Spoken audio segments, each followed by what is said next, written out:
when you're building leaders, you're going to have people that their ego gets out of control.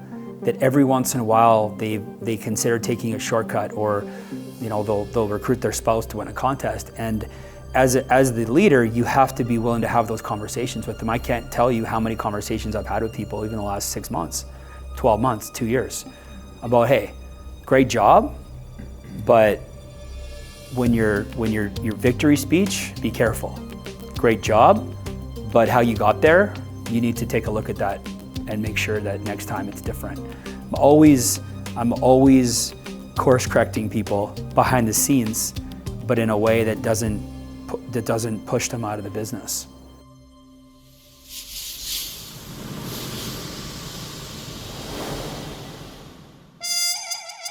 Hey guys, welcome to the Ping Pong Championship of the World.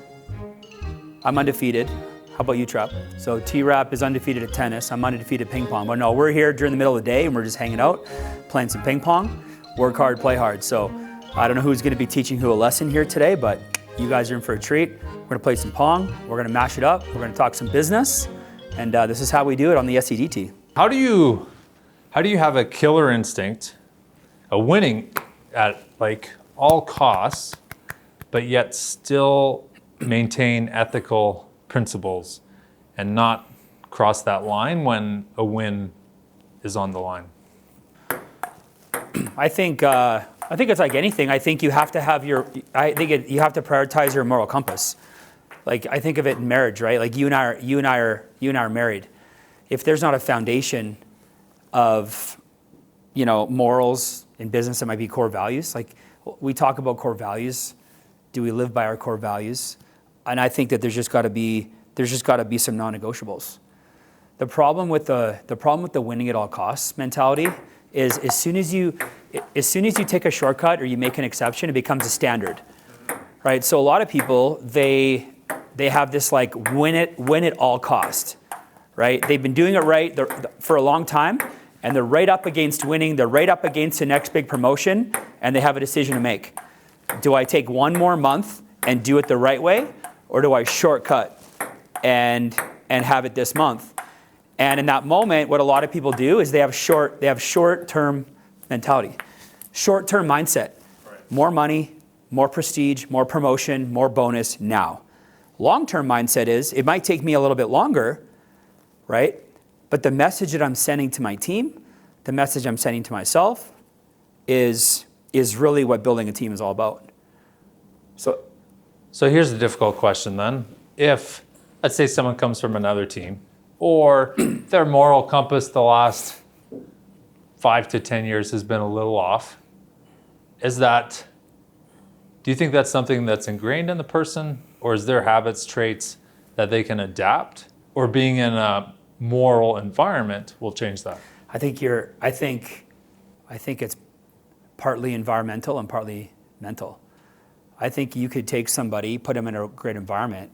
It's like somebody who spends 3 years in jail around people that are maybe criminals are more likely to have that mindset where you take them out of jail, you put them in rehab, put them in a church group, you put around people with a moral compass. I think they're less inclined to make the same mistakes. So I think the environment's huge. Yeah. Now, it depends on how deep it goes, right? I mean, we're in a business of helping people, and we're in the financial business, so we have to be careful with that. But I do believe that you can take somebody, put them in the right environment, and they can change. So when it comes to competing, like same with schooling, right? Like everything is graded. Why would kids cheat on tests if it wasn't graded? If it was based on what you had to learn, right? So with our environment, there's a lot of recognition. Yeah. There's a lot of winning, trophies, bonuses, like you said. How do you still, like, anytime you're always going to have, I guess, people crossing those lines, short-term mindset thinking. Yeah. But in that environment, like as a leader, how do you really instill that in your team? I mean, that yes, we're competing, we want to win, we want to do better, but it's like, I think it's a constant challenge. It's a ongoing conversation. You have to do your best as a leader. I mean, I was there early on in my career, not taking shortcuts, but I was there early on where it was all about winning and all about competing, and all those things are very important to me. To me, I think more about making sure we're doing it right and making sure that, it's long lasting. Now, with that said, Ed always said to me, I would rather have a team of people that every once in a while you have to walk some of them back off the line than a bunch of pansies that never go for it, that never compete. See, when you're building leaders, you're going to have people that their ego gets out of control, that every once in a while they consider taking a shortcut, or they'll recruit their spouse to win a contest. And as the leader, you have to be willing to have those conversations with them. I can't tell you how many conversations I've had with people, even the last 6 months, 12 months, 2 years, about, hey, great job, but when your victory speech, be careful. Great job, but how you got there, you need to take a look at that and make sure that next time it's different. I'm always course correcting people behind the scenes, but in a way that doesn't push them out of the business. So it's a constant thing. Talk about it, constant thing, and then you have to be the example. You can't say one thing and do another. I can't get up there and win at all costs and take shortcuts and tell you, hey, let's wrap a bunch of policies on myself and this and that and cancel them, and then go to the team and say, hey, we got to do it right. So it's about trying to live in line with what you're preaching, and it's a challenge. It's always a challenge. Every day is a challenge in leadership. But you know what? As Art Williams said, all you can do is all you can do, but all you can do is enough. All you can do is enough. Yeah. And when you make a mistake, apologize. When you mess up, take responsibility. Something I'm learning. You know what, man? I apologize. I shouldn't have said that. Right. You know what? You're right. You're right. I shouldn't have done that. I don't know what I was thinking. Those powerful words, you're right, I shouldn't have done that. I'm sorry. I don't know what I was thinking. That can save relationships, marriages, people in your business. Why do you think it's so difficult to do that as a leader to your downline?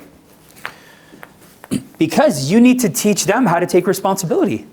But I mean, why is it so difficult for us to admit fault to our Ego.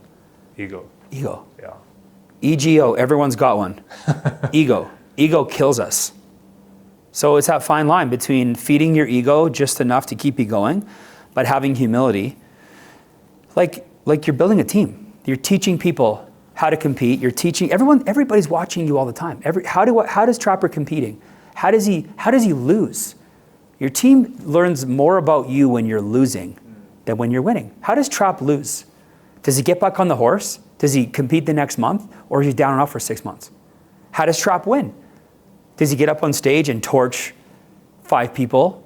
Or does he get up there and like, you know what? I got you and I got you, but let me tell you something. I would be nowhere without you guys. They watch you. Everything you say, everything you do, they're watching. And if they don't like what they're seeing, they're going to watch somebody else.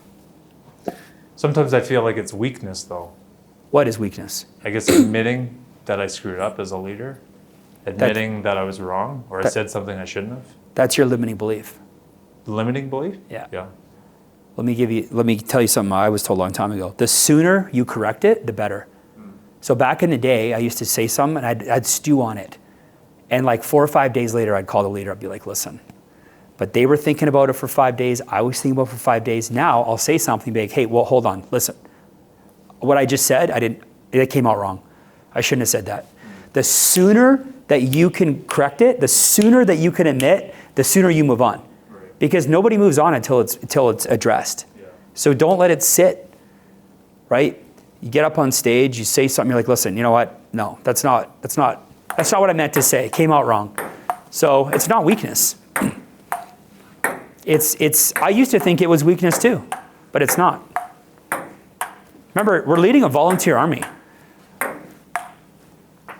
Being a CEO of a big company and having 500 employees show up on a call, it's not leadership. They're all there because they're being paid to be there. But getting in a room and leading 50 people that don't have to be there, that's a whole different skill. CEO would never get on a call in front of 500 employees, rarely be like, hey, I made a mistake and I shouldn't have done this. And no, they don't talk like that. Yeah. It's my way or the highway. But in leadership and business like ours, people need to want to follow you. They don't have to. You have to make them want to follow you. So nobody wants to follow an egomaniac that doesn't want to admit they're wrong. Right. So I think I know the answer, but you would say, even though it feels like you're sticking more true to a moral compass, or not crossing any lines, but you're getting your ass kicked, as opposed to maybe someone who's riding the line, crossing it here and there, but winning, your team's going to, I guess, take respect long term. Yeah. In the guy that's following a moral compass, but maybe not stomping on everyone. In my experience, chasing somebody that doesn't have a great moral compass, that's doing it the wrong way, that's taking a shortcut, in my experience, those guys always fail. They always fall. Long term, they're always gone. There's examples of every company where there's big leaders that do it a certain way. Next year, their team's half of what they were. Why? They weren't doing it right. Every company has those types of people. Or those people leave the company and go start their own. Or they do something else. There's never been a leader in the history that I've ever seen of any business or any book long term who's been able to maintain decades and decades and decades of leadership and influence, who hasn't committed themselves to doing it right, admitting when they're wrong, right? Yeah, you walk the line every once in a while, but you walk yourself back. Right. So if I'm competing with somebody that's blowing by me, that's not doing it the right way, it's just a matter of time before they fall apart. Now, if I'm chasing somebody that's killing it, that's doing it the right way, man, what are they doing? I got to reevaluate, right? Can I get some time with you? Can you mentor me? All right? Do you think all that stuff is magnified with our business because we're in the financial scrutinized, it's regulated more? I think it's magnified because we're in the leadership business more. I think it doesn't matter what business we're in, whether we're building a church or building a different kind of business. Leadership is leadership. Yeah. People don't want to follow someone they don't trust. Right. So they got to trust you. They have to trust that you have a vision, you know where you're going. If you make a mistake, you admit it. That's how you build trust. Right. Not always being right. Yeah.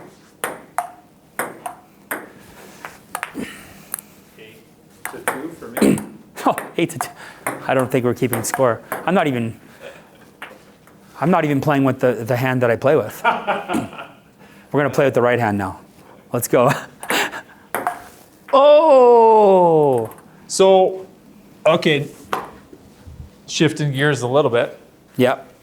You know way better than I do. I mean, I've learned, but there's parent death to our leaders in this business.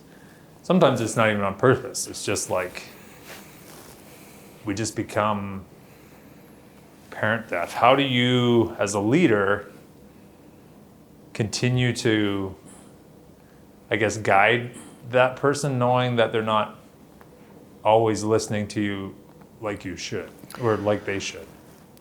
I mean, you just have to be there, love them, support them until they come around. That's really all you can do. You can't. Someone that's not ready to receive the message or listen, you can tell them the same thing over and over again. But when somebody's parent deaf, it tells me that they haven't been knocked down enough. Like there's another level they got to go down. Before they come to you. They might be here, they got to be here to come to me. They're here, they got to be here. They're here, they got to be here. Right. So they're going to have to get beat up a bit more. They're going to have another teammate quit, another big chargeback, and then they're going to come home. Be like, all right, like what's up? My job is to continue to widen the gap. My job is to keep moving, keep growing, keep seeing success, keep building, keep the whole team up. Hey, another record year. Hey, we're up again. Cash flows are up. And then that man or woman thinks, okay, you know what? I gotta go talk to Steve. I was listening to Thali's podcast this morning on what was it? don't wait. Don't wait for anyone. Yeah. What was he talking about? Well, it's like same thing, right? You're going to get a little mini team. Some of them are going to be firing, some of them aren't. But the best thing you can do is keep going, Yeah. right? Keep going yourself. And that's a talk from experience. And I learned that from experience. I didn't learn that on a podcast. I learned that trial and error. Yeah. Took me a long time to figure that out. So the fact that guys like you are learning it early on. Well, Nima Attar talks about that, right? Like, Yeah. it's a different era. I mean, Ed's mentioned it too, but Yeah. it's a different era, man. Yeah. Like, guys should be doing it in 3 years. Way faster. Way faster, because not only, yes, technology, blah, blah, blah, but the mentorship But we get in our own way. is there. We're our own worst enemy. Right. There's One people. thing I've noticed with entrepreneurship and sport is it's like this tool up here. Yeah. is The 6 inches between your ears is so much decide more all important. factor for sure. Yeah. I agree. That was good. Thanks, Zach. Woo! All right, there we go. Another episode of Ping Pong with Stephen Trapp. Yeah, good. I actually won by like 3 points, but that's okay. If you like this training, make sure to watch this next one because I know you're going to love it.